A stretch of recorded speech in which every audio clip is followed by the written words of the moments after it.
In a small-town garage where dreams go to be rebuilt, Mike Sullivan is about to discover that some restoration projects change more than just metal and chrome. When a mysterious '67 Mustang Fastback rolls into his shop, he sees it as just another chance to keep his struggling business afloat and provide for his daughter. What he doesn't know is that this car belongs to Catherine Brooks, the woman who broke his heart 20 years ago, now the CEO of a billion-dollar empire. She spent years tracking down this exact Mustang, but it's not just the car she's come to reclaim. This isn't just another love story. This is about how fate uses a classic car to reunite two souls who never stopped wondering, what if? And how sometimes the road back to love requires a full restoration of the heart. Before we jump back in, tell us where you're tuning in from. And if this story touches you, make sure you're subscribed, because tomorrow I've saved something extra special for you. The scent of coffee mingled with motor oil as Mike Sullivan switched on the lights in his kitchen. It was 5:30 a.m., the same time he'd woken up every day for the past 12 years, ever since Emily was born. The morning ritual never changed. Coffee first, then Emily's lunch, followed by a quick check of the ever-growing stack of bills that seemed to multiply in the darkness like weeds. He pulled out the worn red toolbox from beneath the kitchen sink, Sarah's toolbox, Emily's mother's legacy. His fingers traced the scratched metal surface as he retrieved the electrical tape he needed to fix Emily's alarm clock. Again, the old house had temperamental wiring, but moving wasn't an option. Not with the workshop's mortgage eating away at every spare dollar. "Dad?" Emily's voice drifted down from upstairs, followed by the soft padding of sock-covered feet on hardwood. "Is my clock broken again?" Mike smiled, setting the toolbox on the counter. At 12, Emily was already showing signs of inheriting both her parents' mechanical intuition. "Just needs a little TLC, kiddo. Come down and I'll show you how to fix it yourself this time." She appeared in the doorway, her dark hair a mess of tangles, wearing the oversized vintage Ford t-shirt he'd given her for her last birthday. Emily made her way to the counter, pulling up a stool with practiced familiarity. Mike watched as she automatically reached for the toolbox, her movements mirroring Sarah's with an accuracy that sometimes took his breath away. "First rule of fixing anything," Mike began. "Their morning mantra is understanding how it broke." Emily finished, already opening the clock's casing with careful precision. "Mom's rules, right?" "That's right." Mike turned to pour her a glass of orange juice, hiding the catch in his throat. "Your mom could fix anything she set her mind to." Emily worked in silence for a few moments, her small fingers navigating the clock's inner workings with growing confidence. "Dad, Tommy's dad says the shop might have to close. Is that true?" Mike's hand stilled on the refrigerator door. "Trust a kid to cut straight to the heart of what keeps you up at night." He turned, meeting his daughter's worried gaze. "Tommy's dad needs to mind his own business," he said gently. "The shop's just going through a rough patch. Nothing we can't handle." But Emily, like her mother, had always been too perceptive for her own good. She glanced at the stack of bills on the counter, then back at the clock in her hands. "Maybe I could help out after school. I'm getting pretty good at organizing the tools, and Mrs. Henderson says I'm the best at math in my class." Pride and pain twisted in Mike's chest. He crossed the kitchen and dropped a kiss on top of her head. "You focus on being 12, sweetheart. That's your job right now. Besides," he added, injecting cheerfulness into his voice, "we've got that classic Mustang coming in today. One good restoration project can turn everything around." Emily's eyes lit up. "A real Mustang? What year?" "'67 Fastback, the holy grail of restoration projects." Mike pulled out ingredients for pancakes, their traditional Tuesday breakfast. "The client's paying top dollar, too. This could be exactly what we need." As he mixed the batter, Mike's thoughts drifted to the mysterious phone call he'd received about the car. The client's representative had been vague about details, but crystal clear about the budget. More money than he'd seen in one project since opening Sullivan's classic restorations. It felt like a lifeline, thrown just when he was about to go under. Emily had moved on to examining the toolbox itself, her fingers tracing the engraved initials on the bottom, SMT, Sarah Marie Thompson. "Tell me again how Mum used to help you restore cars," she said, a request she made at least once a week. Mike poured batter onto the griddle, letting the familiar story wrap around them both like a comfort blanket. "Your mom was the best mechanic I ever knew. Could diagnose an engine problem just by listening to it purr, or not purr, as the case may be. We met in high school, both of us oil-stained and stubborn, arguing over the best way to rebuild a transmission." He paused, frowning. For a moment, another face had flashed through his memory. Not Sarah's, but someone from before. Someone he hadn't thought about in years. He shook his head, flipping the pancakes with perhaps more force than necessary. "Dad, you okay?" "Just fine, kiddo." Mike stacked the pancakes on Emily's favorite plate, the one with classic cars around the rim. "Eat up. We've got a big day ahead of us." As Emily drenched her pancakes in syrup, Mike glanced at the stack of bills again.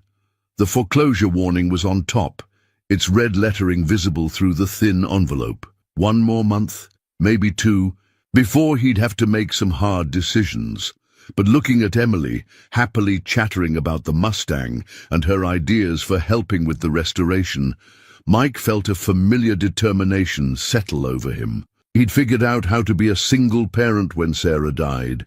He'd learned to braid hair, cook meals that weren't burnt, and navigate the treacherous waters of preteen girl emotions. He'd keep the shop open somehow. He had to. The Mustang was coming. Today. And maybe, just maybe, this would be the project that changed everything. The morning sun painted golden streaks across the steel and glass of the Brooks Technologies Tower. But Catherine Brooks had been in her office long before dawn. From 40 stories up, her hometown looked like a miniature model of itself, small enough to fit in the palm of her hand. She stood at the floor-to-ceiling windows, absently twisting the platinum watch on her wrist, a gift to herself when she'd closed her first billion-dollar deal. "Ms. Brooks!" Her assistant's voice crackled through the intercom. "They're ready. And for you in the boardroom." Catherine straightened her shoulders, smoothing down her tailored charcoal suit. "Tell them I'll be there in 5 minutes, Angela." She turned back to her desk, her eyes drawn to the photograph she kept partially hidden behind her laptop. The edges were worn soft from years of handling, the colors faded to nostalgic sepia tones. Two teenagers leaned against a pristine 67 Mustang fastback, their whole lives ahead of them.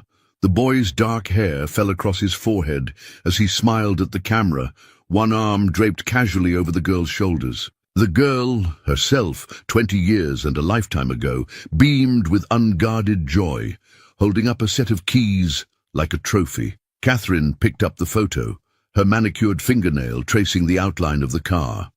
It had taken her team of private investigators 3 years to track down that exact Mustang. 3 years of following dead ends and false leads, all while building an empire that would have seemed impossible to that teenage girl in the photo. "Miss Brooks!" Angela appeared in the doorway, tablet in hand. "Mr. Chen is getting impatient." "Richard Chen can learn the virtue of patience," Catherine replied, but she set the photo down. "Has there been any update on the restoration project?" Angela swiped through her tablet. The car was delivered to Sullivan's Classic Restorations this morning. The owner seems to have an excellent reputation for classic car restoration, despite some recent financial difficulties. Financial difficulties. Catherine's hand tightened on the back of her chair. She'd known about Mike's struggles, had monitored his situation from afar for months. It would be so easy to simply write a check to solve all his problems with the stroke of a pen. But that wasn't why she'd orchestrated this reunion. "What's our position on the merger?" she asked, deliberately changing the subject. "The board is split. Chen's faction is pushing for an immediate vote, but you still have majority support." Angela hesitated. "They're concerned about your recent distraction." Catherine allowed herself a small smile. 20 years of single-minded dedication to this company, and they think I'm distracted because I want to restore a car. A very specific car, Angela noted carefully. She'd been Catherine's assistant long enough to know the significance of that photograph, though they'd never discussed it directly. The board needs to understand something. Catherine gathered her tablet and phone. Every empire needs a foundation. Sometimes that foundation needs maintenance, just like any classic car. She paused at the door. Send me hourly updates on the restoration progress. And, Angela, make sure all communication goes through our intermediary. Mr. Sullivan isn't to know who the client is. Not yet. The boardroom fell silent as Catherine entered, 12 pairs of eyes tracking her movement to the head of the table. Richard Chen sat halfway down, his expression carefully neutral, but his posture radiating challenge. She'd hired him 5 years ago, recognizing his brilliant mind for innovation. Now he was trying to leverage the board to force a merger that would effectively dilute her control of the company. "Lady and gentlemen," Catherine began, her voice carrying the authority that had become her trademark, "I understand there are concerns about the direction of Brooks Technologies. Let me be clear, this company has never been about taking the safe route. We built our success on knowing when to take risks and when to protect what matters most." As she launched into her presentation, part of her mind drifted to a small garage across town, where a piece of her past was waiting to be restored. She'd built this empire by herself, proving everyone who'd ever doubted her wrong. But sitting in her designer chair, surrounded by the trappings of success, Catherine Brooks felt the weight of every choice that had led her here, and every road not taken. The Mustang wasn't just a car. It was a chance to restore something. She'd lost long before she'd started gaining everything else. She just hoped she wasn't too late. The flatbed truck arrived precisely at 10 o'clock, its precious cargo covered in a custom car blanket that had seen better days. Mike was elbow-deep in a transmission repair when Emily burst into the workshop, her school backpack still slung over one shoulder. "Dad, it's here!" She bounced on her toes, practically vibrating with excitement. "Can I stay and watch?" "Please, Mrs. Johnson said I could skip math club just this once." Mike wiped his hands on a shop rag, trying to suppress his own eagerness. "Your education comes first, kiddo, you know that." "But this is educational. It's mechanical engineering in practice." She grinned, using his own words from countless workshop lessons against him. A sharp knock interrupted their debate. A woman in an impeccable business suit stood in the doorway, looking distinctly out of place among the tools and engine parts. "Mr. Sullivan, I'm Diana Wells, representing the owner." She extended a hand, then thought better of it when she saw the grease still staining his fingers. "Just give me a moment to clean up," Mike said, heading for the industrial sink.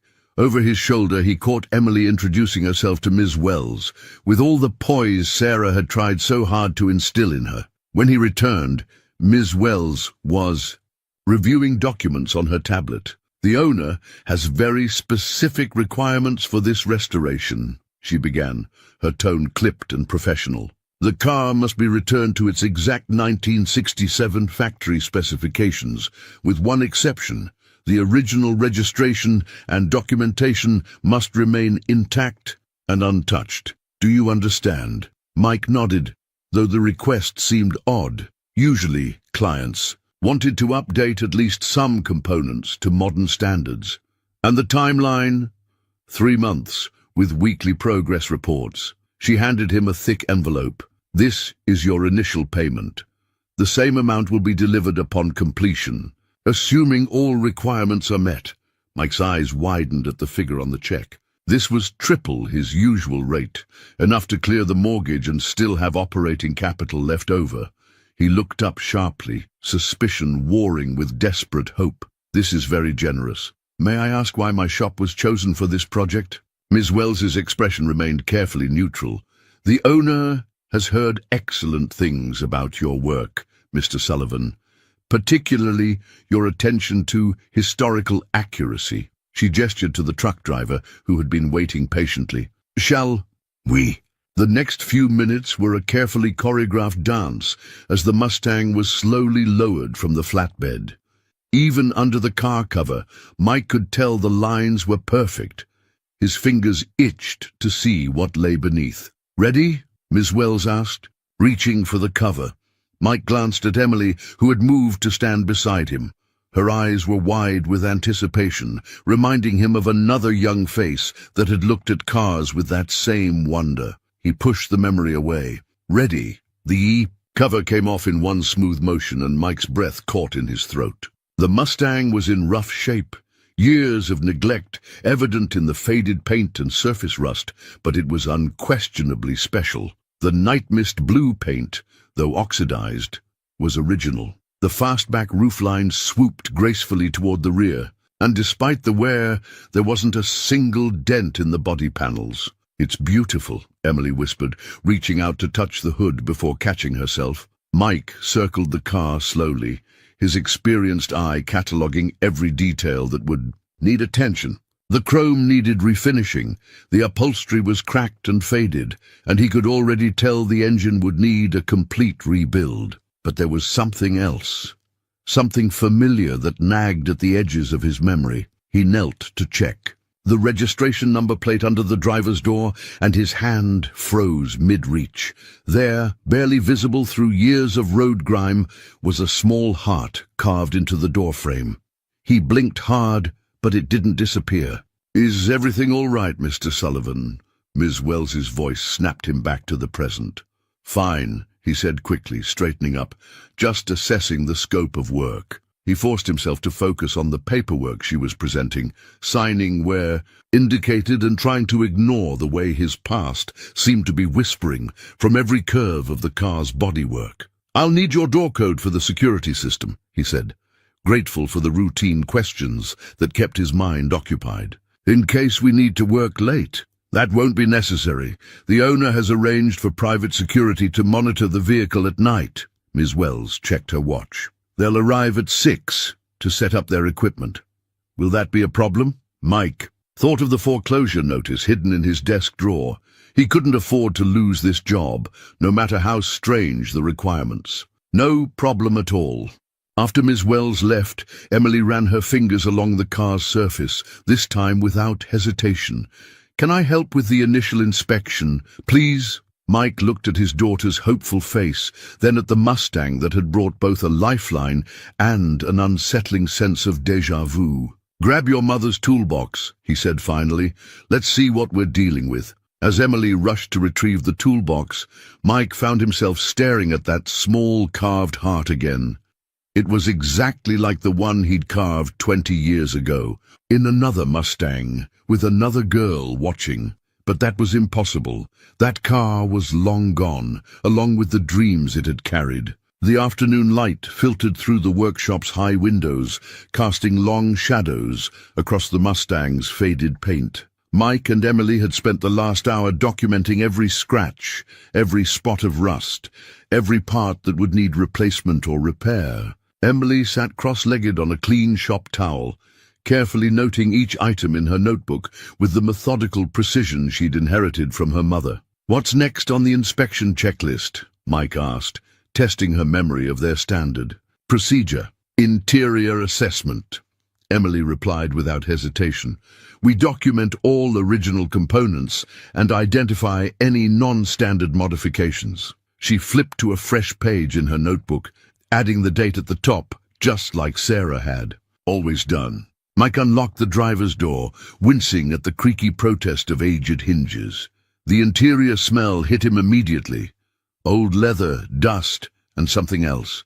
Something that made his chest tighten with recognition. He hesitated, one hand on the Dr. frame. "Dad, what's wrong?" "Nothing," he said quickly, but his voice sounded strange, even to his own ears. "Just thinking about the work ahead." He slid into the driver's seat, his hands finding their place on the steering wheel with unsettling familiarity. The dashboard was a time capsule of the late 60s, simple analog gauges, minimal switches, and the original radio still intact. Mike reached for the glove compartment, his fingers trembling slightly as he pulled the latch.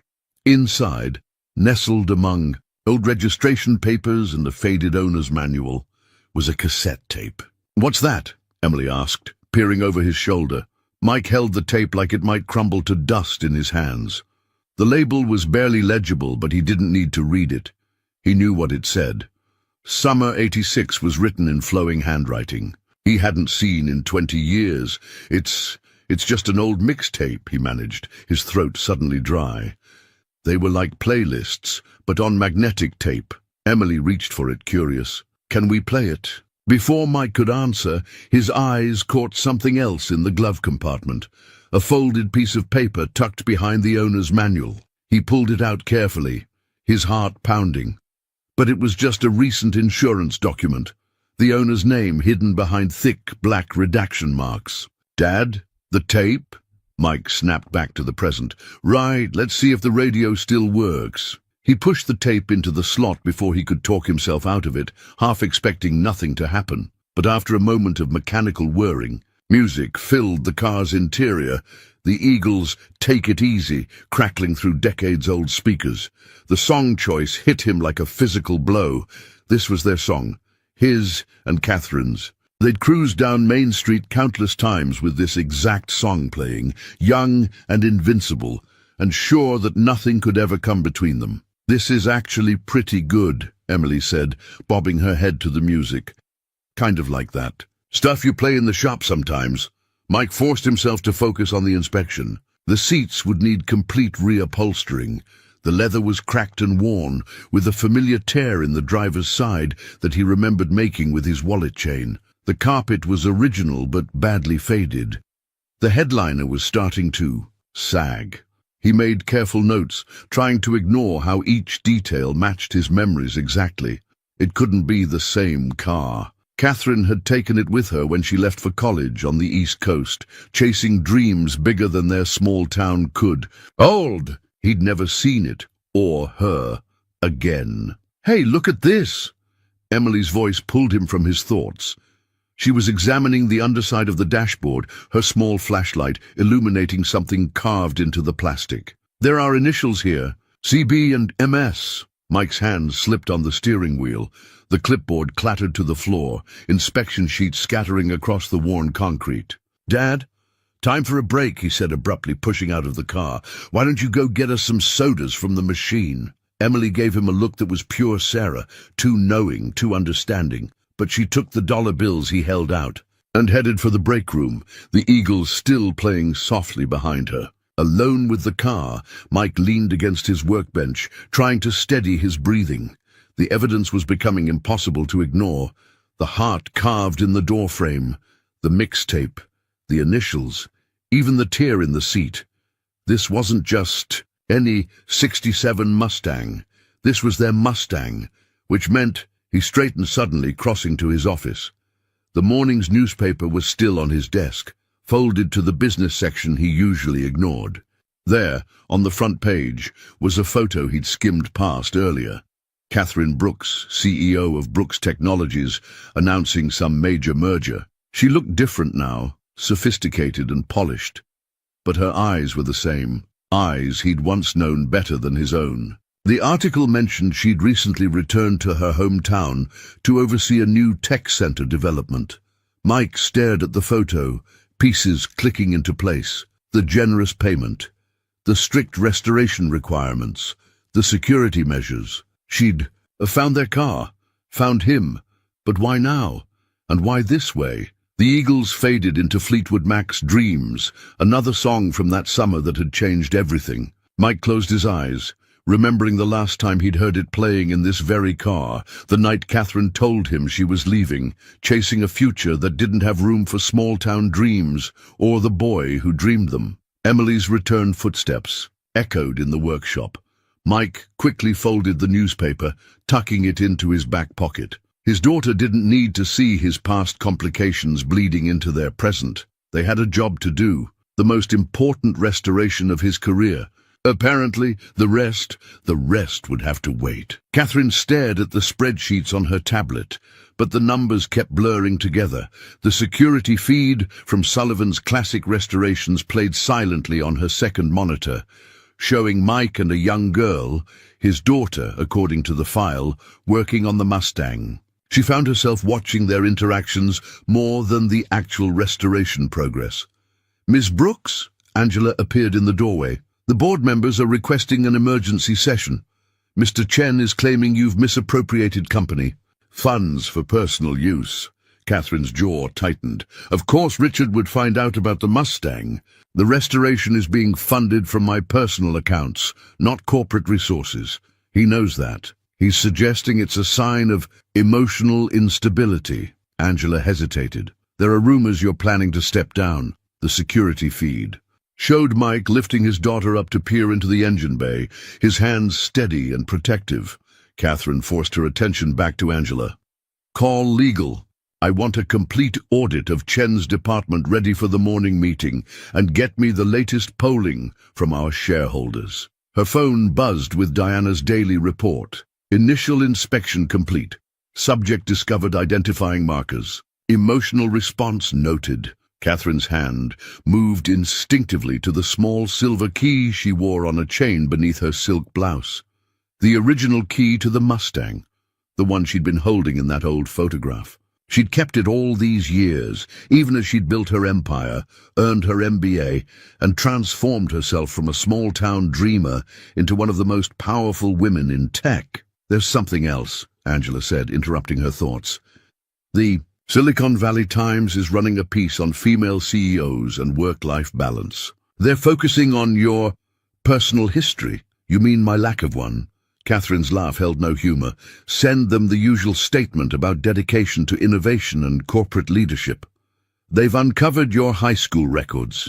They know about the scholarship you turned down to Stanford's mechanical engineering program." Catherine's fingers stilled on the key. She hadn't thought about that scholarship in years, or the alternative future it had represented. What else do they know? "Nothing specific about him." Angela nodded toward the security feed, where Mike was now teaching his daughter how to check the transmission fluid. "But they're asking questions about why you've returned to your hometown." The intercom buzzed before Catherine could respond. "Ms. Brooks, Mr. Chen and the board members are assembled in conference room A. Time to face the firing squad," Catherine murmured. She stood, straightening her jacket with practiced precision. "Angela, have Diana increase the security detail at the shop. I don't want any reporters getting wind of the restoration project." "Of course. And the Times article." Catherine paused at the door, watching as Mike smiled at something his daughter had said. She recognized that smile. It was the same one that had once convinced her they could take on the world together, armed with nothing but a socket wrench set and endless summer dreams. "Tell them." She touched the key again, drawing strength from its familiar edges. "Tell them that even CEOs are allowed to restore what's broken." The boardroom fell silent as she entered, 12 faces ranging from concerned to openly hostile. Richard Chen sat in her usual chair at the head of the table, a power play so obvious it was almost amusing. "Lady and gentlemen," Catherine said, remaining standing, "I understand there are concerns about my recent investment choices." "Investment is a generous term," Chen interrupted. "Obsession might be more accurate. You've hired private investigators, spent countless resources tracking down a worthless old car. That worthless old car is my personal property, purchased with my personal funds." Catherine's voice could have frozen helium. "But since you're so interested in my investments, let's discuss your recent meeting with our competitors at Oracle Industries." Chen's face went pale. Catherine allowed herself a small smile as she opened her tablet. "Now, about that audit." The meeting lasted 2 hours. By the end, Chen's attempted coup lay in ruins, and Catherine had consolidated her control of the board even further. But the victory felt hollow as she returned to her office, where the security feed still played silently. Mike was alone now, carefully removing the Mustang's old spark plugs. Even through the grainy footage, she could see the gentleness in his hands, the same gentleness she'd once known so well. He paused suddenly, running his fingers over something on the engine block. Catherine leaned forward, knowing what he'd who found their initials scratched into the metal during one of their midnight repair sessions. Her phone buzzed again. Subject showing increasing signs of recognition. Recommend accelerating timeline. Catherine dismissed the message. She waited 20 years to restore what she'd broken. A few more weeks wouldn't hurt, would they? Emily Sullivan sat at her father's workbench, carefully sketching each part of the Mustang's carburetor as he disassembled it. Her notebook was already half full of detailed drawings, each component labeled with the precise terminology she'd been learning. A textbook on classic car restoration lay open beside her, borrowed from the shop's small library.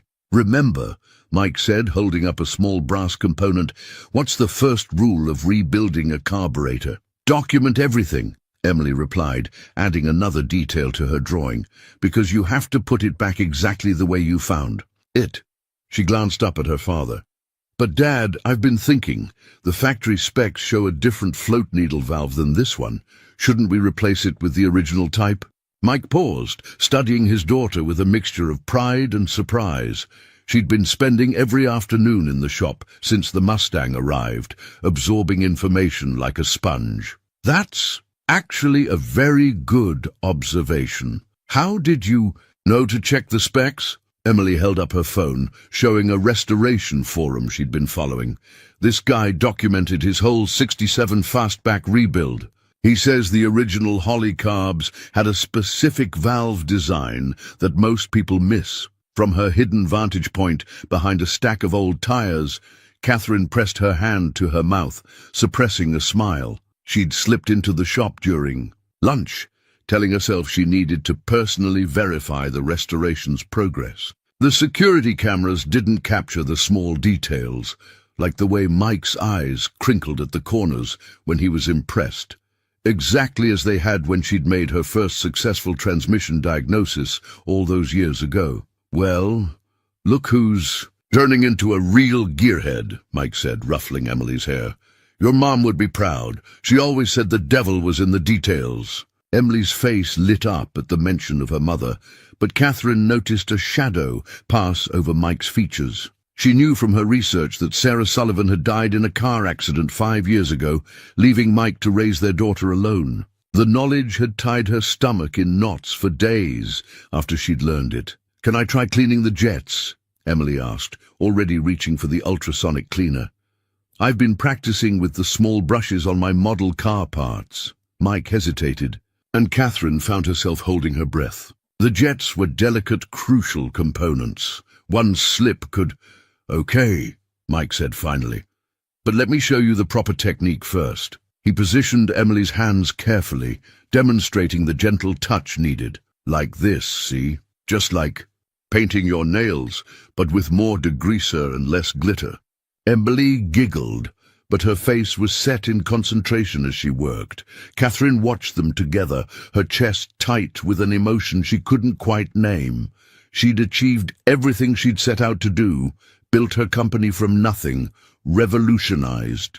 The tech industry earned more money than she could spend in 10 lifetimes. But watching this father-daughter moment, she felt a peculiar sense of loss. "Dad," Emily's voice was hesitant, "can I ask you something?" "Always, kiddo. How come there's a heart carved in the doorframe with your initials?" Catherine's breath caught. Mike's hands stilled on the carburetor housing. "What makes you think they're my initials?" "MS," Emily said, still focused on cleaning the jet. "And they look old, like they were carved a long time ago. Plus, you got all weird when you first saw them." Mike was quiet for a long moment. "It was a different lifetime, Em, before I met your mom." "Was she nice? The girl whose initials are with yours?" Catherine leaned forward slightly, her heart pounding. "She was..." Mike picked up a shop rag, wiping his hands with careful precision. "She was brilliant, had big dreams, too big for this town as it turned out. Is that why she left?" "Emily," Mike's voice carried a warning note. "I'm just curious," Emily said quickly, "and you always say understanding the history of a car is part of restoring it properly." A small sound escaped Catherine's throat before she could stop it. Mike's head snapped up, scanning the shop. She ducked behind the tires, her pulse racing. "I think that's enough history for today," Mike said. "How about you go grab us some lunch? Those jets won't clean themselves." Catherine waited until Emily's footsteps had faded before risking another look. Mike stood at the workbench, staring at the disassembled carburetor, but clearly seeing something else entirely. His fingers traced the edge of an old photograph tucked inside his toolbox. A photo Catherine knew well, because she had its twin in her office, 40 stories above them. "You okay, boss?" Tommy, Mike's lead mechanic, called from across the shop. Mike straightened, the professional mask sliding back into place. "Fine, just thinking about original specifications." He picked up Emily's notebook, studying her careful drawings. "Our girl's got a good eye for detail, just like her old man," Tommy said. "Though I gotta say, boss, this whole project is weird. Private security, mystery client, all these specific requirements about keeping original documents. You sure we haven't stumbled into some kind of car theft ring?" "The payment cleared," Mike said firmly. "That's all that matters." But Catherine saw the way his hand lingered on the carved initials as he passed the driver's door. He knew, maybe not consciously, not yet, but some part of him remembered. Just as some part of her had never really left this shop, never stopped, being that girl who believed love and a good set of tools could fix anything. The evening sun cast long shadows through the workshop windows. As Mike worked alone, the quiet broken only by the soft classic rock playing from his old radio. He'd sent Emily home with Tommy's wife an hour ago, promising they'd continue the carburetor rebuild tomorrow. Now it was just him and the Mustang, and all the ghosts it seemed to carry. The dashboard was partially disassembled, components carefully laid out and labelled on his workbench.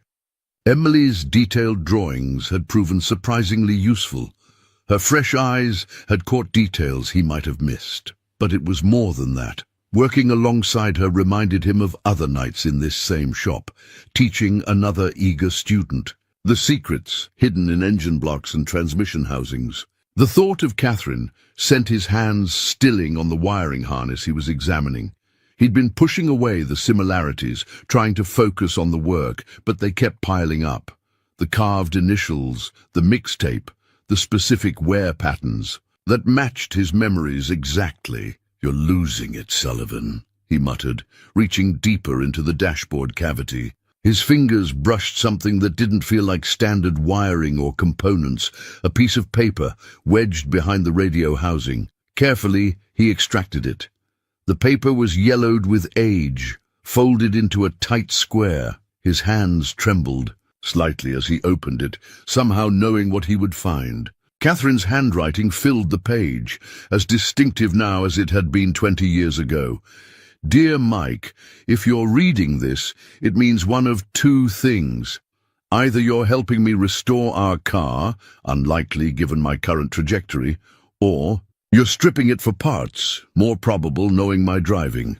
Either way, you've found my time capsule. I'm writing this the night before I leave for Stanford. Mum says I'm making the right choice, that full scholarships to prestigious universities don't come along every day. Dad keeps talking about opportunities and futures and living up to my potential. But sitting here in our car, your car, really? Since you're the one who made it run, I can't help wondering if there's another kind of potential they're not seeing. The kind that lives in grease-stained hands and midnight repair sessions and dreams we built between spark plugs and transmission fluid. You told me once that anything can be fixed if you understand how it broke. I wish that applied to timing, as much as it does to timing belts. Maybe someday, when I've proven whatever it is I'm supposed to prove, I'll bring this car back to you. You always were the only one who could make it run right. Until then, keep the revs high and the oil clean. Love always, Cat. P.S. I left something else for you to find. Consider it a scavenger hunt for a future that might have been." Mike read the letter 3 times, each word hitting him like a physical blow. He remembered that night. The argument they'd had about her leaving, the things said and unsaid. He'd avoided the shop for weeks afterward, unable to face the empty space where their future was supposed to be. Moving on autopilot, he reached for his phone and searched Catherine Brooks Stanford. The results filled his screen. Tech innovator, youngest female CEO of a Fortune 500 company, revolutionary patents in artificial intelligence. The latest articles showed her speaking at conferences, accepting awards, standing in front of gleaming corporate headquarters. A photo caught his eye. Catherine at a classic car show, standing next to a red Ferrari. The caption read, "Tech. Titan Catherine Brooks indulges her passion for automotive restoration between multi-million-dollar deals." Between deals, Mike echoed softly. The timing of this restoration project, the generous payment, the strict requirements about originality. It wasn't just their old car. It was Catherine orchestrating a reunion in the only way she knew how. His phone buzzed with a text from Emily. "Dad, I think I figured out the original paint code. Can we match it tomorrow?" Mike stared at the message, then at the letter in his hand. Emily's enthusiasm for this project, her natural talent with engines. It was like watching history repeat itself, but with a chance for a different ending. The security camera in the corner blinked its red light steadily. Mike looked directly into it, knowing somehow that Catherine would see this moment. Slowly, deliberately, he folded the letter and placed it in his wallet, next to the worn photo of Sarah he always carried. 2 loves, 2 lives, and 1 car connecting past and present like a bridge made of steel and memories. "Okay, Cat," he whispered to the empty shop. "I'll play your scavenger hunt. Let's see what else you left for me to find." The bank representative's shoes clicked sharply against the concrete floor of Mike's workshop, the sound echoing off tool cabinets and half-finished projects. It was early, too early for Emily to be here, which was exactly why Mike had scheduled this meeting. "Mr. Sullivan," the woman said, consulting her tablet, "while we appreciate the recent large payment, it doesn't change the fundamental issues with your business model. This is the 3rd time in 2 years you've fallen behind on your mortgage." Mike forced himself to remain professional, even as his fingers itched to get back to the Mustang waiting patiently in Bay 3. "The restoration business is cyclical. Miss Porter, you know that. One good project can turn everything around. Like this mysterious Mustang job?" She gestured toward the car. "The payment was substantial, I'll grant you that. But what happens when it's finished? Do you have other projects lined up?" The truth was he didn't. He'd been so focused on the Mustang, on doing everything exactly right, on following Catherine's breadcrumb trail of memories, that he'd let his usual client outreach slip. "I have prospects," he said, the lie tasting bitter, "and my daughter's been helping me modernize our booking system." Ms. Porter's expression softened slightly.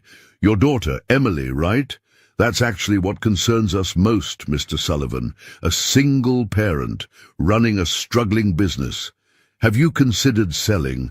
The property value alone would set you up somewhere more stable." Across town, Catherine faced her own financial inquisition, though the stakes were measured in billions rather than thousands. "The shareholders are nervous, Catherine," Marcus Webb, her longest-serving board member, said quietly.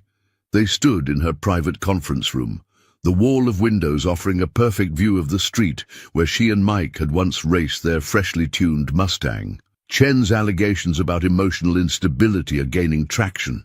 Because I chose to restore a car."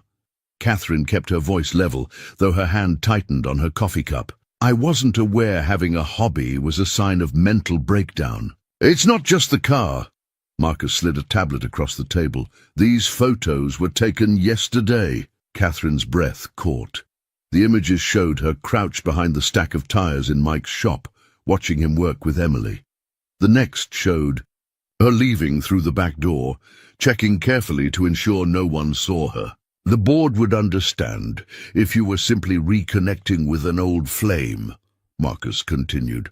"God knows most of them have young girlfriends or trophy wives, but sneaking around, hiding in garages, it doesn't project the image we need right now. Not with the Oracle merger hanging in the balance." Back in the workshop, Mike watched Ms. Porter leave, her warnings about final notices and deadlines hanging in the air like exhaust fumes. He walked slowly to the Mustang, running his hand along its freshly sanded fender. "Your timing always was complicated," he murmured to the car, to Catherine, to the past. His phone buzzed. Emily, sending another picture of a classic Mustang she'd found online.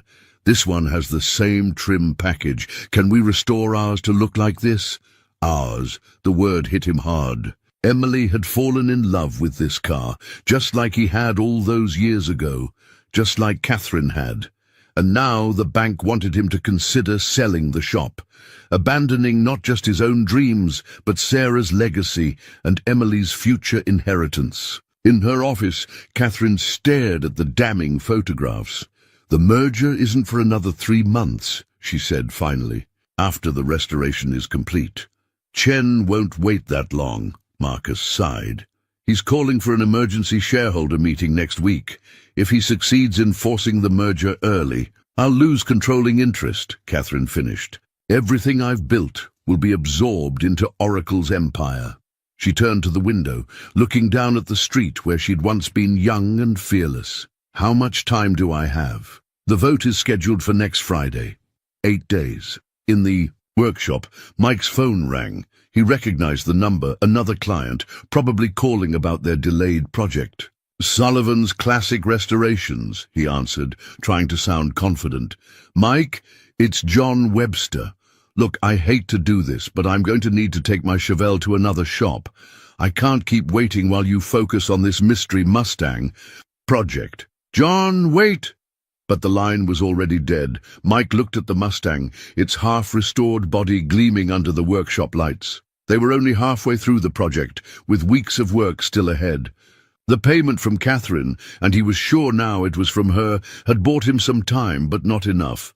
Not with other clients leaving and the bank breathing down his neck. He pulled out Catherine's letter, rereading her words about timing, and potential, and futures not taken. Somewhere in this car, she'd left more clues, more pieces of their shared past. But with the bank's deadline looming and clients dropping away, he might not have time to find them all. Unless he walked to his office, picking up the business magazine with Catherine's photo. The article mentioned she was staying at the Grand Hotel downtown while overseeing Brooks Technologies' expansion into their hometown. Maybe it was time to stop playing scavenger hunt. Maybe it was time to confront the past head-on before he lost everything. His shop, his daughter's inheritance, and his chance to understand why Catherine had brought their car home after all these years. The yearbook was heavier than Mike remembered. Its blue cover faded from years of storage in his office's bottom drawer. He hadn't opened it since Sarah died, but Emily's questions about the Mustang and Catherine's letter had sent him digging through old memories. "Earth to Dad," Emily said, perched on the corner of his desk. "You've been staring at that book for like 5 minutes." Mike blinked, realizing he'd lost track of time. "Just doing some research on period-correct restoration techniques." He lied, but Emily was already reaching for the yearbook. "Class of 87? She flipped it open before he could stop her. "Oh my gosh, is that you? Look at your hair!" The photo she'd found was from the auto shop class. Mike, in a grease-stained shirt, bent over an engine with another student. Catherine. Her dark hair was pulled back in a messy ponytail, and she was pointing at something in the engine bay, her face animated with explanation. "Who's that with you?" Emily asked, but her tone suggested she already knew. Mike cleared his throat. "That's Catherine. We were the girl whose initials are carved in the Mustang," Emily finished. She studied the photo more closely. "She's pretty, and she looks like she knows her way around an engine." "She was the best mechanic in school," Mike said softly. "Could diagnose an engine problem just by listening to it. Everyone thought she was just hanging around the shop because of me, but truth was, I learned as much from her as she did from me." Emily turned the page, finding more photos. The senior prom, Catherine in a blue dress that matched the Mustang's paint, Mike in a rented tux with a crooked bow tie. The senior superlatives, most likely to succeed under Catherine's portrait, and there in the candid section, a shot of them both leaning against the Mustang in the school parking lot, laughing at something now lost to time. "Dad?" Emily's voice was careful. "Is this the same Mustang we're restoring?" Before Mike could answer, Tommy stuck his head in the office. "Boss, you might want to see this." Mike followed his mechanic out to the shop floor, Emily trailing behind with the yearbook. A sleek town car had pulled up outside, its driver helping an elderly man out of the back seat. "Is that," Tommy whispered. "Robert Brooks," Mike confirmed, recognizing Catherine's father from recent newspaper photos. The man who had once told his daughter she was wasting her potential hanging around a small-town garage. Mr. Brooks walked slowly into the shop, leaning on an expensive-looking cane. His suit probably cost more than Mike's monthly mortgage payment, but his face carried the same stern expression Mike remembered from 20 years ago. "Michael Sullivan," he said, his voice gravelly with age. "You've done well with the place. Your father would be proud." Mike felt Emily press against his side, suddenly shy. "Mr. Brooks, what can I do for you? You can explain why my daughter is risking everything she's built to play mechanic again." He gestured toward the Mustang with his cane. "She won't listen to me, but maybe she'll listen to you. Tell her to sell the car. And this, whatever this is, before she loses control of her company." Mike's hand found Emily's shoulder, drawing strength from her presence. "With all due respect, sir, that's not my place. Catherine's a grown woman who can make her own decisions. Just like she decided to throw away a full scholarship to Stanford's engineering program?" Mr. Brooks's eyes narrowed. "Oh, yes, I remember how that almost played out. You and this car and all your grand plans about opening a garage together. Thank God she came to her senses." Emily's grip on the yearbook tightened. Mike could feel her tension, her instinct to defend him warring with her shyness. "Actually," Mike said quietly, "she didn't throw anything away. She went to Stanford, built an empire, and changed the tech industry. And now she owns this car again. Seems to me like she found a way to have everything she wanted." "Not everything," Mr. Brooks said, his gaze shifting to Emily. "Some choices have permanent consequences. Remember that, young lady." He turned to leave, then paused. "The shareholder vote is next Friday. If she loses control of the company because she was distracted by old memories, I trust you'll know whose fault it really is." After he left, Emily opened the yearbook again, finding the photo of her father and Catherine working on the engine together. "Dad, what did you mean about her having everything she wanted?" Mike stared at the empty space where Mr. Brooks had stood, 20 years of unspoken words pressing against his chest. "I meant that sometimes people can surprise you. Your mom taught me that. She never cared that I was just a mechanic, never worried about status or money. She loved this shop almost as much as I do." "But Catherine left," Emily said, tracing the outline of the Mustang in the old photo. "She had dreams bigger than this town could hold, bigger than I could understand back then." Mike looked at the Mustang, remembering Catherine's letter about different kinds of potential. "But she kept the car. All these years, she kept our car. And now, she's brought it home." Emily was quiet for a moment, processing this with the serious consideration she gave to complex engine problems. "The bank lady said we might have to sell the shop," she finally said. "Is that true?" Mike knelt down to her level, the way he did when explaining particularly tricky mechanical concepts. "Emily, I promise you, I'm not going to let that happen. This shop was your mom's dream too. It's your inheritance. Then maybe—" Emily held up the yearbook, showing the photo of young Catherine explaining the engine to young Mike. "Maybe it's time to talk to her. For real, not just through the car." Mike looked at his daughter, so much like Sarah in her practical wisdom, but with a spark of something else, something that reminded him of another young woman who'd once believed anything could be fixed if you understood how it broke. "Yeah," he said softly, "maybe it is." Catherine sat in her parked car outside Sullivan's Classic Restorations, gripping the steering wheel of her Mercedes as if it might somehow give her courage. The morning sun hadn't yet crested the building's roof, but she could see lights on. Inside, Mike always was an early riser. After her father's intervention yesterday, she knew she couldn't keep hiding behind Diana's reports and security cameras. The workshop door was unlocked, the familiar smell of oil and metal hitting her with an almost physical force. For a moment, she was 17 again, sneaking in early to surprise Mike with fresh donuts and mechanical questions. But the girl sitting at the workbench wasn't her younger self. Emily Sullivan looked up from her notebook, her eyes widening in recognition. "You're Catherine Brooks," she said, straightforward and direct, just like her father. "I saw your picture in Dad's yearbook." Catherine's carefully prepared speech evaporated. "Is your father here?" "Emergency fuel pump replacement across town. Mr. Peterson's car died in his driveway." Emily closed her notebook. Catherine caught a glimpse of detailed mechanical drawings before it shut. "He'll be back soon. You can wait if you want." The professional thing would be to leave, to maintain the careful distance she'd orchestrated. Instead, Catherine found herself drawn to the workbench, to the familiar tools and the unfamiliar young girl who wielded them with such confidence. "What are you working on?" she asked, nodding toward the notebook. "Documenting the Mustang's restoration." Emily opened the notebook again, revealing pages of meticulous diagrams. "Dad says proper documentation is crucial for historical accuracy. But I think—" She hesitated, studying Catherine's face.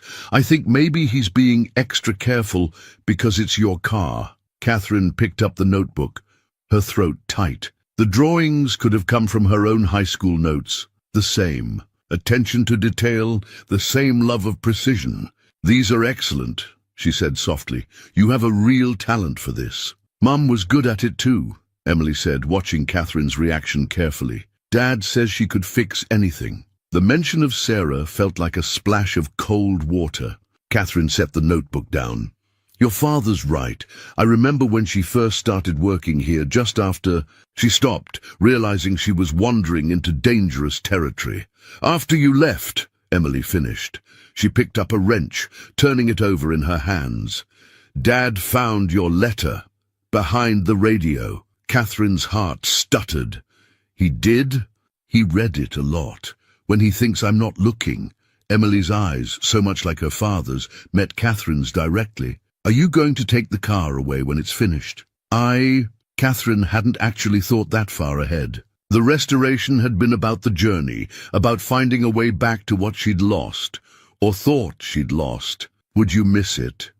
"Yes." Emily ran her hand along the Mustang's newly sanded fender. "But that's not why I'm asking. Dad would miss it more.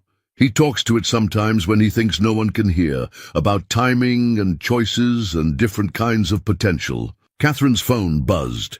Angela, probably with more news about Chen's takeover attempt. She ignored it. "Emily, about your father." A truck's engine rumbled outside. Mike's tow truck. Catherine would know that sound anywhere. Emily's eyes widened. "The back door," she said quickly. "If you're not ready to talk to him yet." Catherine hesitated, torn between fight and flight. The choice was made for her as footsteps approached the workshop door. She squeezed Emily's shoulder as she passed, a gesture of thanks, of recognition, of something she couldn't quite name, and slipped out the back just as Mike's voice filled the workshop. You'll never guess who I ran into at Peterson's." Catherine closed the door softly behind her, but not before she heard Emily's response. "Actually, Dad, you'll never guess who was just here." In her car, Catherine's phone buzzed again. "This time," she answered. "Angela, tell the board I'm calling an emergency session. It's time to stop running from the past. All of it." She looked back at the workshop, where Mike was undoubtedly getting quite an earful from his perceptive daughter. Emily's notebook, full of careful drawings, flashed through her mind, along with the girl's quiet observations about her father's habits. Some things, it seemed, ran deeper than engine oil and genetics. Some things were passed down like cherished tools, from parent to child to memory and back again. Catherine started her car, but instead of heading to the office, she pointed it toward the Grand Hotel. She had preparations to make. Because Emily was right. She couldn't keep hiding behind security cameras and mysterious client requirements. It was time to face both the future and the past, head on. The final notice from First National Bank lay unopened on Mike's desk, its presence as heavy as an engine block. Through his office window, he could see Emily working on the Mustang, painstakingly polishing the newly restored chrome trim. She'd been quiet since Catherine's visit yesterday, watching him with knowing eyes that reminded him too much of Sarah. His phone rang. Another client cancellation, most likely. But the caller ID showed Tommy's wife instead. "Mike, you need to turn on the news, Channel 7. He flicked on the small TV mounted in the corner, a relic from Sarah's days of watching soap operas during lunch breaks. The business segment was running a breaking story. Brooks Technologies faces hostile takeover. CEO Catherine Brooks under fire. The reporter's voice filled the small office. Sources say the emergency shareholder meeting has been moved up to tomorrow morning, with board member Richard Chen expected to force a vote on the Oracle Industries merger. Critics point to Brooks's recent erratic behavior, including an obsession with a vintage car restoration project in her hometown. Mike's hands clenched. Erratic behavior, obsession, the words of people who'd never understood what it meant to love something you built with your own hands. "Dad?" Emily stood in the doorway, chrome polish still on her fingers. "Is Catherine going to lose her company?" Before he could answer, the bank's number flashed on his phone. He let it go to voicemail, but the message light blinked accusingly. They both knew what it meant. The grace period was over. Pay up or lose the shop. "What are we going to do?" Emily asked, her voice small. Mike looked at his daughter, then at the TV where Catherine's corporate headshot filled the screen, then at the Mustang through the window. 20 years of choices and consequences, all converging at once. Across town, Catherine stood in her hotel suite, surrounded by financial reports and legal documents.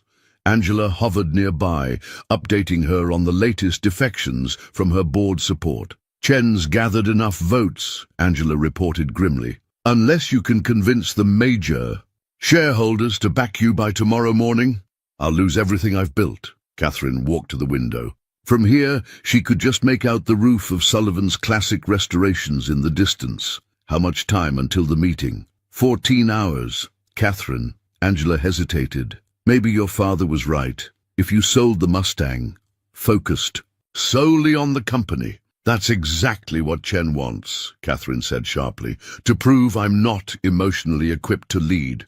That I'll sacrifice passion for pragmatism, just like I did 20 years ago." She turned from the window. "Get me everything we have on Chen's dealings with Oracle, and call Diana. I need to know exactly how much of the Mustang's restoration is complete." "You're not thinking of going to the garage?" "That's exactly what I'm thinking." Catherine grabbed her jacket. "It's time to stop letting other people define what success looks like." But when she reached the workshop, she found only Emily, sitting alone beside the Mustang, with tears tracking down her cheeks. "Where's your father?" Catherine asked, her heart racing. "Bank meeting," Emily said, wiping her face quickly. "They're going to take the shop. Dad tried to hide it, but I heard him on the phone. We have until Friday to pay the full mortgage balance." The same day as the shareholder vote. Catherine's chest tightened as she looked around the workshop, at the lifetime of tools and memories, at the half-restored Mustang that had brought her back here, at this young girl who carried echoes of her own past. "Emily," she said carefully, "how would you feel about a trade?" Emily looked up, suspicious but interested. "What kind of trade?" "I have a meeting tomorrow morning, a very important meeting, and I think—" Catherine ran her hand along the Mustang's fender, feeling the smooth perfection of Mike's work. "I think maybe I need to show some people what really matters." "The car?" Emily's eyes widened. "But it's not finished." "No," Catherine smiled. "It's not. But sometimes the most important part of restoration isn't the final product. It's the process itself, the choosing to fix what's broken, no matter what anyone else thinks." She pulled out her phone, then hesitated. "Is your father's office still upstairs, with the view of the loading dock?" Emily nodded. Good, because I think it's time for both Mike Sullivan and Catherine Brooks to stop running from what they really want. But I'm going to need your help. Outside, storm clouds gathered over the town, promising summer rain and change.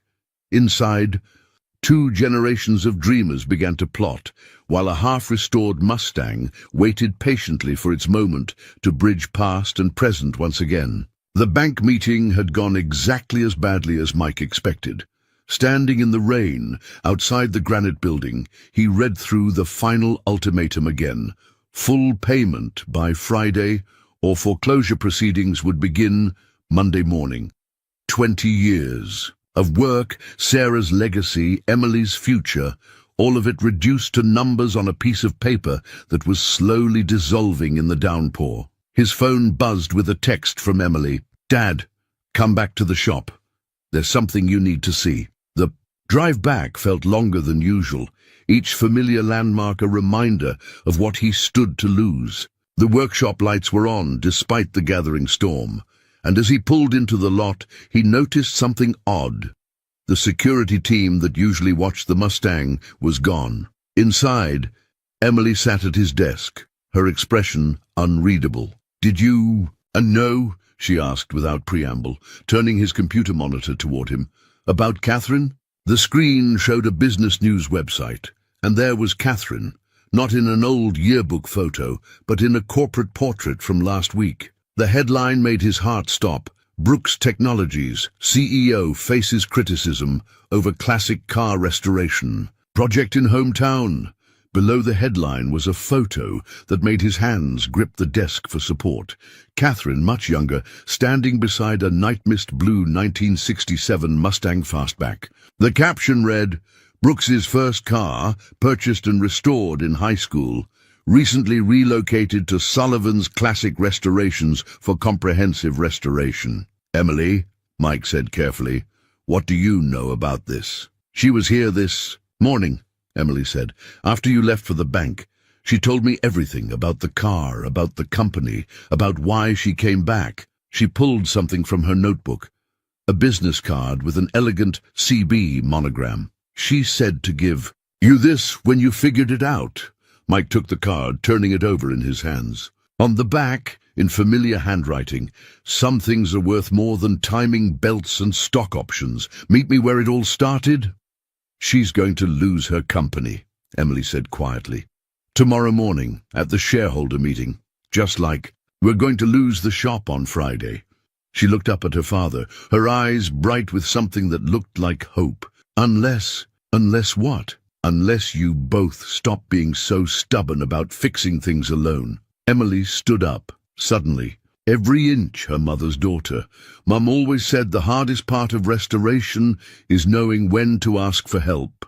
And Dad, I think maybe this isn't just about the car anymore." Mike looked out at the Mustang, remembering Catherine's letter about different kinds of potential, about futures that might have been, about understanding how things broke. The rain drummed on the roof, a soundtrack to memory. Catherine teaching him about compression ratios, while her father demanded she focus on college applications. The night she left, both of them too proud to admit they were choosing the wrong paths. Sarah, years later, telling him it was okay to keep the old yearbook, to remember that first love shaped us, even if it didn't last. And now here they were, 20 years later, both about to lose everything they'd built. Unless... "Dad," Emily pressed the business card into his hand again, "go find her. I'll watch the shop." Mike looked at his daughter, so much like Sarah in her practical wisdom, but with a spark of something else. Something that reminded him of another young woman who'd once believed anything could be fixed if you understood how it broke. "Where it all started," he murmured, reading Catherine's note again. He knew exactly where she'd be. The old drive-in theater had closed years ago, but its broken neon sign still cast occasional sparks against the stormy sky. They'd spent countless nights here in the Mustang, planning futures and sharing dreams, back when anything seemed possible, with enough determination and the right tools. Mike grabbed his jacket, then paused. From his desk drawer, he pulled out The old photograph of him and Catherine with the Mustang, and next to it, a picture of him and Sarah on their wedding day. Two loves, two lives. Maybe Emily was right. Maybe it was time to stop trying to fix everything alone. Use the shop phone if you need me, he told Emily. I have a feeling this might take a while. As he headed for the door, Emily's voice stopped. Him, Dad? Sometimes the best restorations aren't about making things exactly like they were.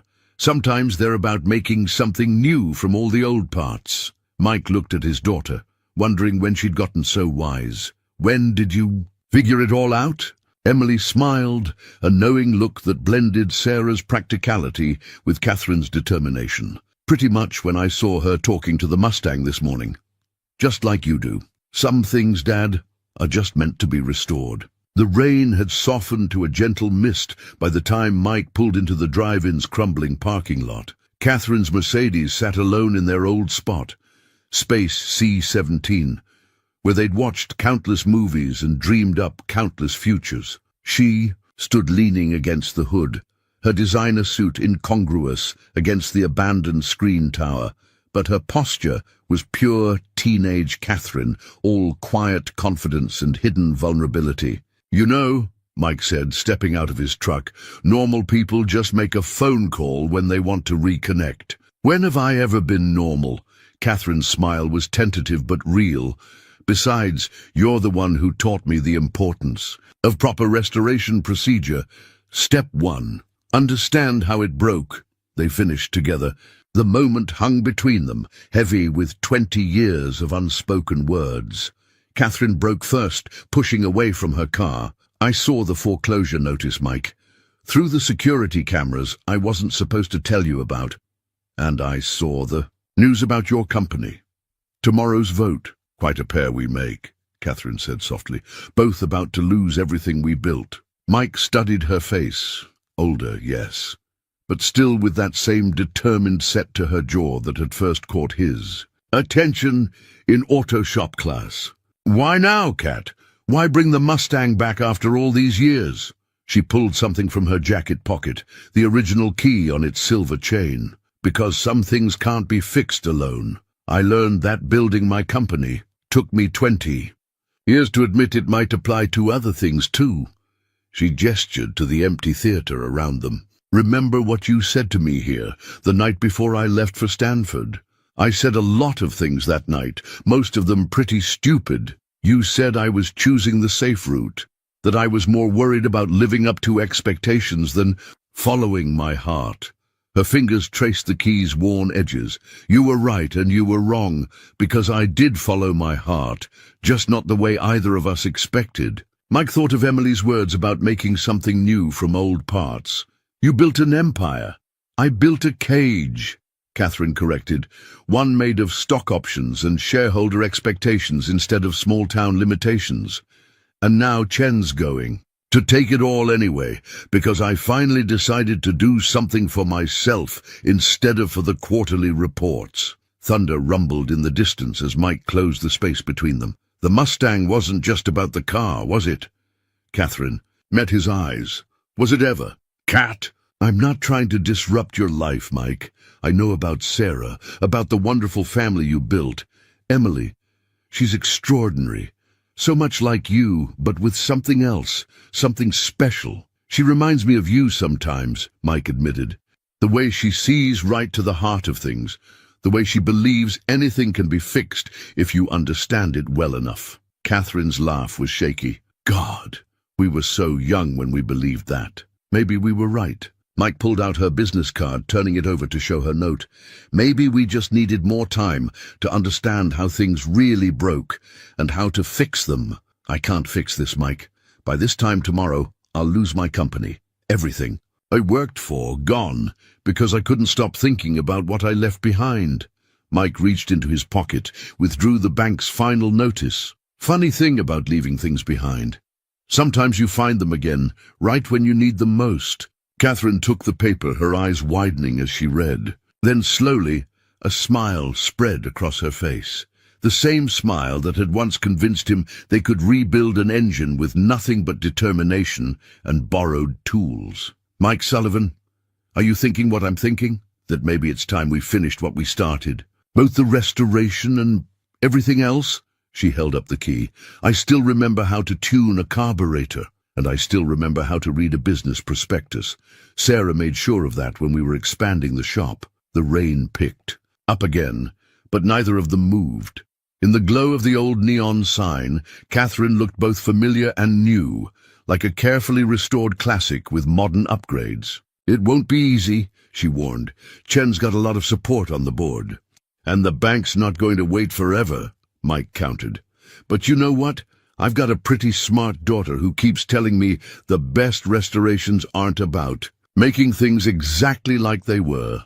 Catherine's hand found his, the key pressed between their palms like a promise. Then maybe it's time we both stopped trying to restore the past and started building something new instead. Above them, the storm began to clear, stars peeking through breaks in the clouds. Just like another night, 20 years ago, when two kids in a Mustang thought they had to choose between love and dreams.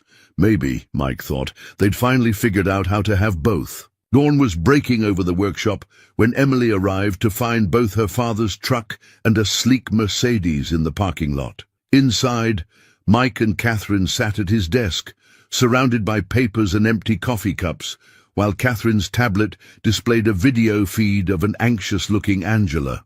The shareholders meet in 4 hours, Angela was saying. Chen's people are already gathering supporters in the lobby. Let them, Catherine replied, her eyes fixed on the document Mike was reviewing. How many shares does Sullivan's Classic Restorations need to buy to block the merger? Emily froze in the doorway. Her father looked up, his tired eyes crinkling at the corners. Morning, kiddo. Hope you don't mind, but we're thinking of taking on a new partner. The shop can't afford, Emily began, but Catherine cut her off. The shop can't, but I can, at least for the next few hours while I still control my company.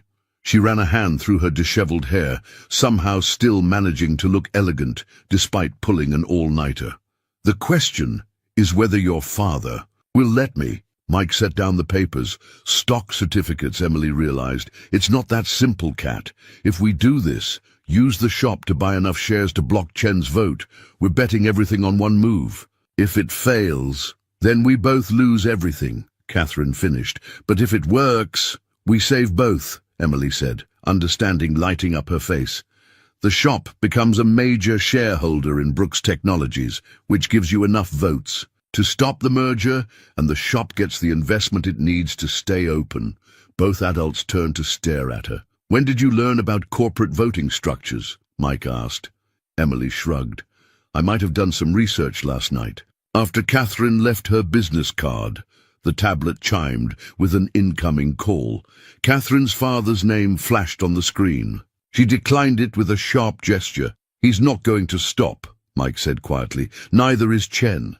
They're going to say you're emotionally compromised, making irrational decisions based on sentiment. Let them. Catherine stood, pacing the small office. I built that company by seeing potential where others saw junk, just like we used to do with cars. She paused at the window, looking down at the Mustang. The real question is, are you ready for this? Because if we do this, everything changes. The shop, your life, Emily's future. My future? Emily moved fully into the office. What about my future? The adults exchanged a look that held volumes of unspoken communication. Finally, Mike said, if this works, the shop would become part of Brooks Technologies' portfolio. We'd expand, modernize. It wouldn't be just a small-town restoration garage anymore, but it would still be ours. Emily's voice was small. Yes, Catherine said firmly, that's non-negotiable. Your father would retain operational control, and you... She smiled.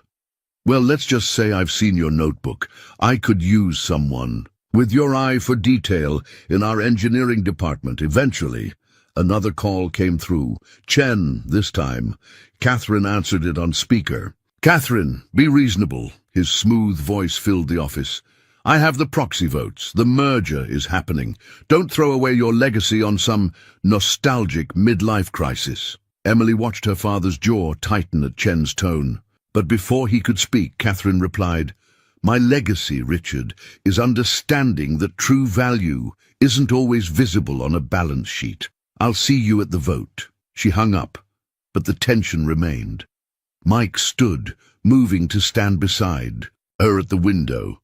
"Kat, are you sure? Your father was right about one thing. You worked too hard building that company to risk it all now." "No," Catherine said softly.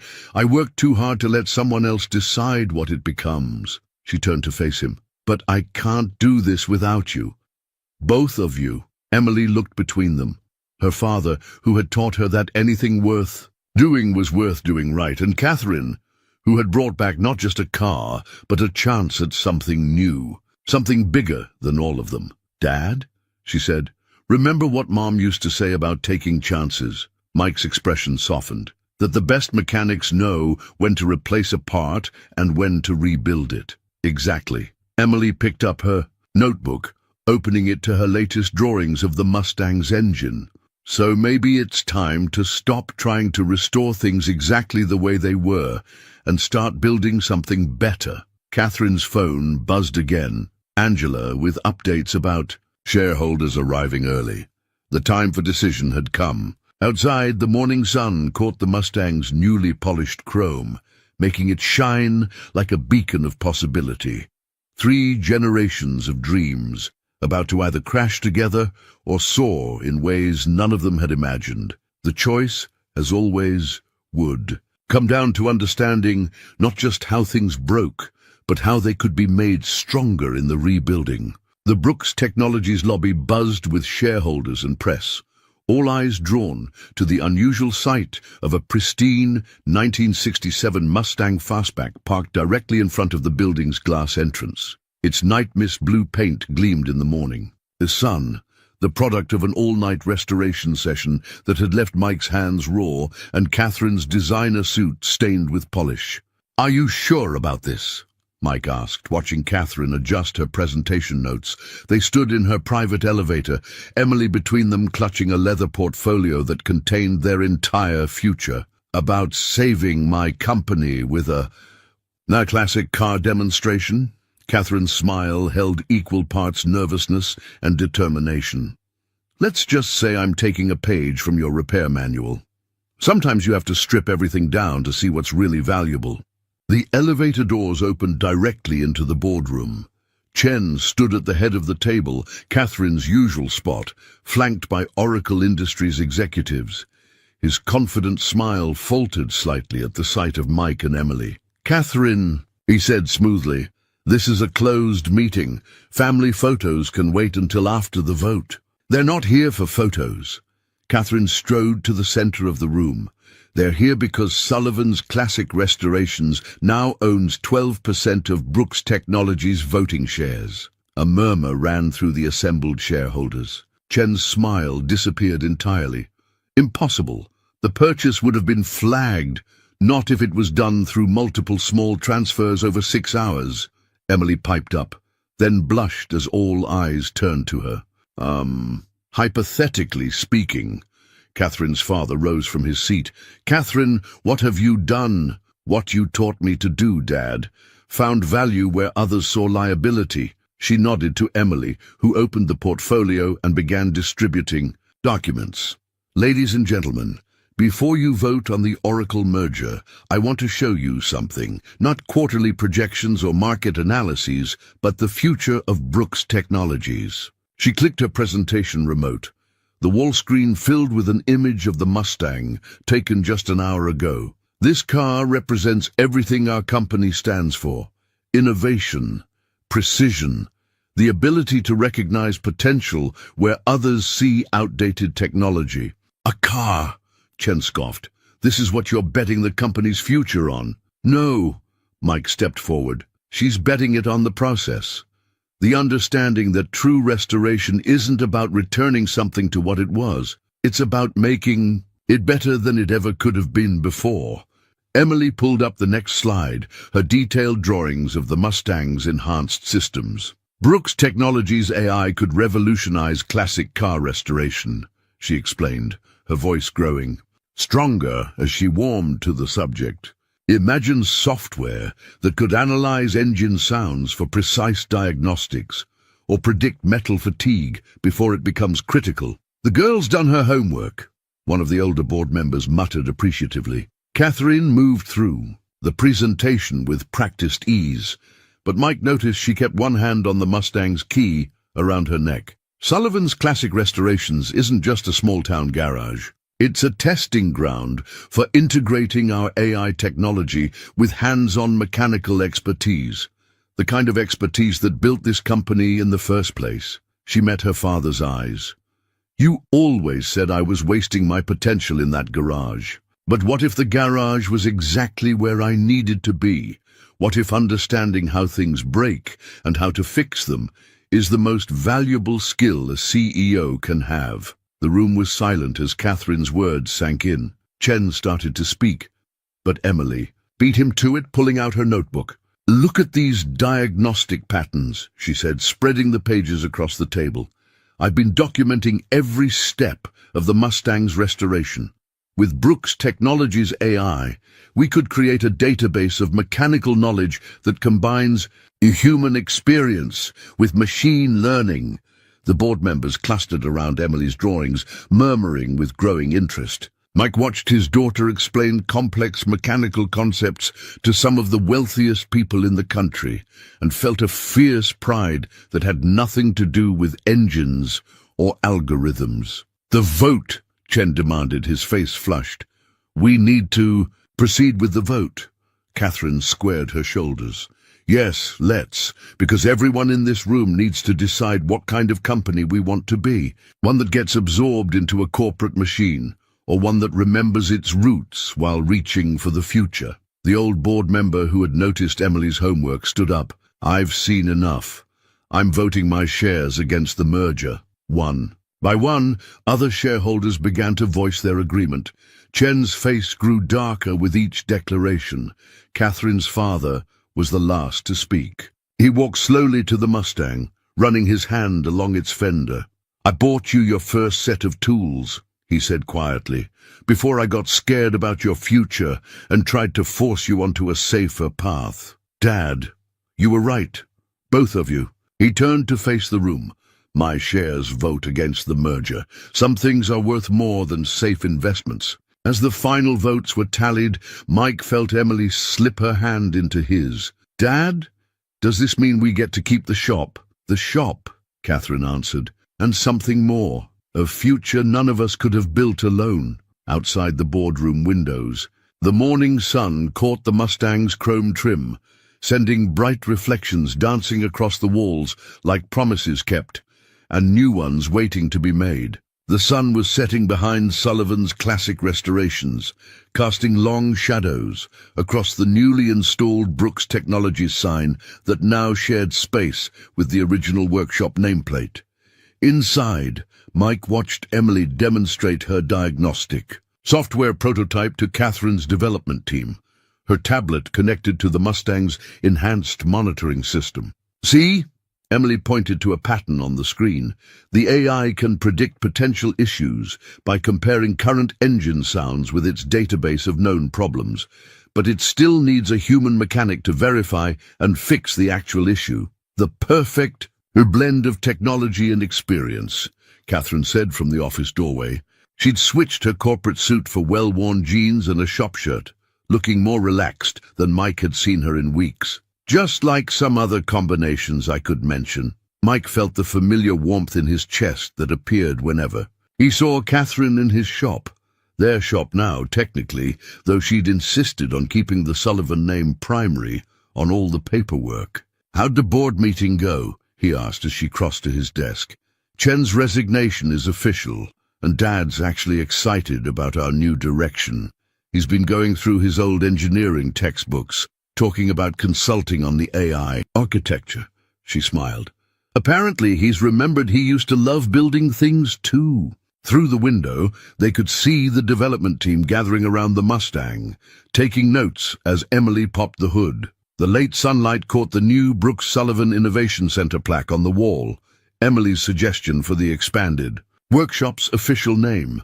Sarah would have loved this, Mike said softly. Seeing Emily in her element, the shop growing into something bigger than we imagined. Catherine's hand found his on the desk.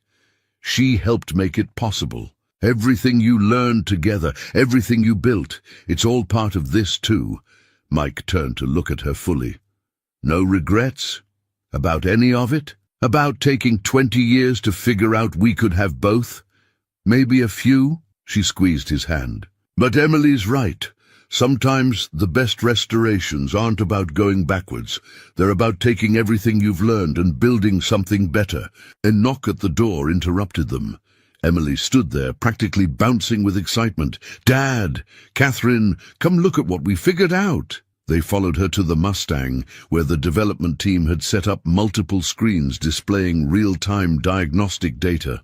Emily's notebook lay open on the workbench, its hand-drawn diagrams now supplemented with complex coding notes. We can integrate Mom's old diagnostic methods with the AI, Emily explained. See?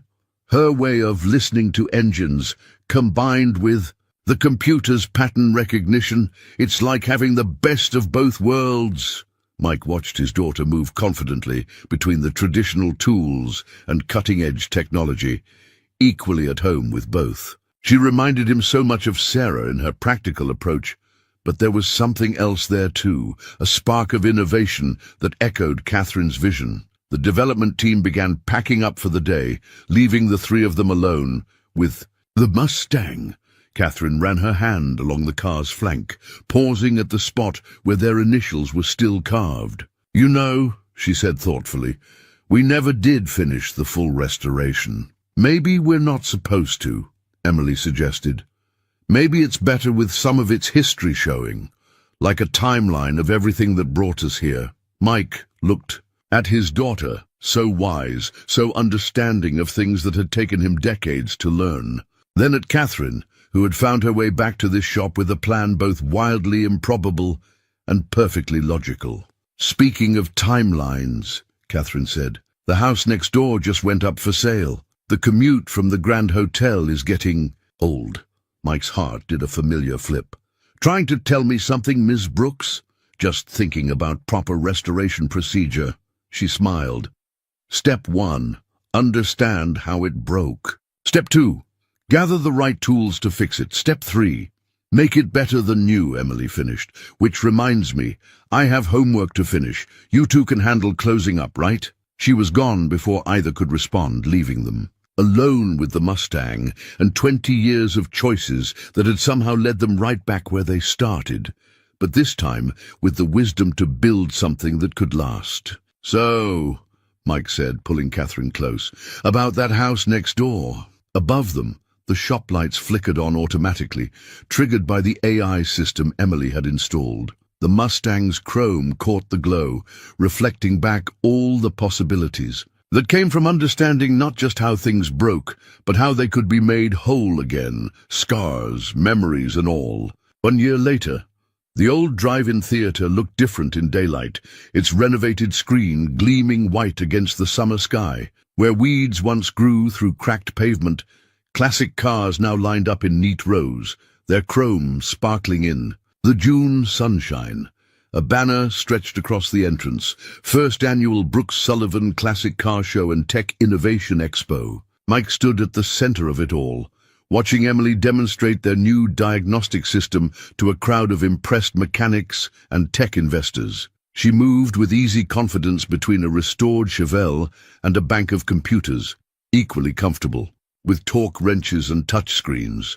Your daughter's quite the presenter, Catherine's father said, joining Mike at the edge of the crowd. Reminds me of someone else at that age. He nodded toward where Catherine was giving interviews, near the main stage, the Mustang gleaming behind her. She gets it from both sides, Mike replied, thinking of Sarah's patient teaching style and Catherine's natural ability to inspire. Though I'm pretty sure the coding genius is all her own. The Mustang held pride of place at the show, but not because of its perfect restoration. They'd decided to keep some of its battle scars, the carved initials, the worn driver's seat, the tiny heart etched behind the radio. Each imperfection told part of their story, a timeline carved in steel and chrome. "Dad," Emily called, waving him over, "show them how the manual override works." As Mike demonstrated the blend of traditional mechanics and AI assistance, he caught sight of Catherine wrapping up her interview. She wore a Brooks Technologies polo shirt with Sullivan's classic restorations embroidered below the corporate logo, her engagement ring catching the sunlight as she gestured toward the rows of cars. "The future of restoration isn't about erasing history," she was saying to the reporter. "It's about understanding it, learning from it, and using that knowledge to build something better." The crowd around Emily's demonstration broke into applause as the diagnostic system identified a complex engine issue in seconds. Mike watched his daughter beam with pride, then turned to share the moment with both him and Catherine. Her family, expanded and restored in ways none of them had expected. Later, as the sun began to set, the three of them sat in the Mustang, parked in Space C-17, just like old times. Emily sprawled in the back seat, updating code on her laptop, while Mike and Catherine watched the first stars appear above the drive-in screen. "Think we did the right thing?" Catherine asked softly, her head resting on Mike's shoulder. "Keeping the scars instead of doing a complete restoration." From the back seat, Emily looked up from her computer. "Mom used to say that character comes from how you handle life's dings and dents." Mike reached back to squeeze his daughter's hand, then pulled Catherine closer. "Your mom was right," he said. "Just like she was right about me needing to keep that old yearbook. Some things aren't meant to be forgotten. They're meant to be built upon." The last light caught the Brooks Sullivan sign at the theater entrance, the two names flowing together as naturally as the past had flowed into the present. Below them, Emily's latest diagnostic program ran silently, monitoring the Mustang's engine with a blend of artificial and human intelligence that was revolutionizing the restoration industry. But the real revolution, Mike thought, had nothing to do with technology. It was about understanding that the best restorations didn't erase the past. They incorporated it, strengthened by every crack and dent that had shaped them. Catherine's hand found his on the gearshift, their rings clinking softly together. In the back seat, Emily hummed along with the radio, the same station that had played their songs 20 years ago, now broadcasting through a state-of-the-art digital system. She had helped design. The Mustang's engine purred beneath them, a perfect harmony of old soul and new technology, carrying 3 generations of dreams into a future none of them could have imagined alone. But then, the best journeys rarely end where you expect them. Sometimes they bring you right back where you started, but with new eyes, new tools, and new understanding of what it means to make something whole again. Mike started the engine, its familiar rumble now accompanied by Emily's software, displaying perfect readings across the dashboard's integrated screens. "Ready for a drive?" Catherine smiled, the same smile that had first captured his heart in auto shop class. "Always." As they pulled out of the drive-in, the setting sun painted the sky in shades of night mist blue, while ahead of them the road stretched endlessly with possibility, just like it had 20 years ago, but better, because this time they understood that the best restorations aren't about recapturing the past. They're about building a future that honors every scratch, every dent, and every choice that brought you home.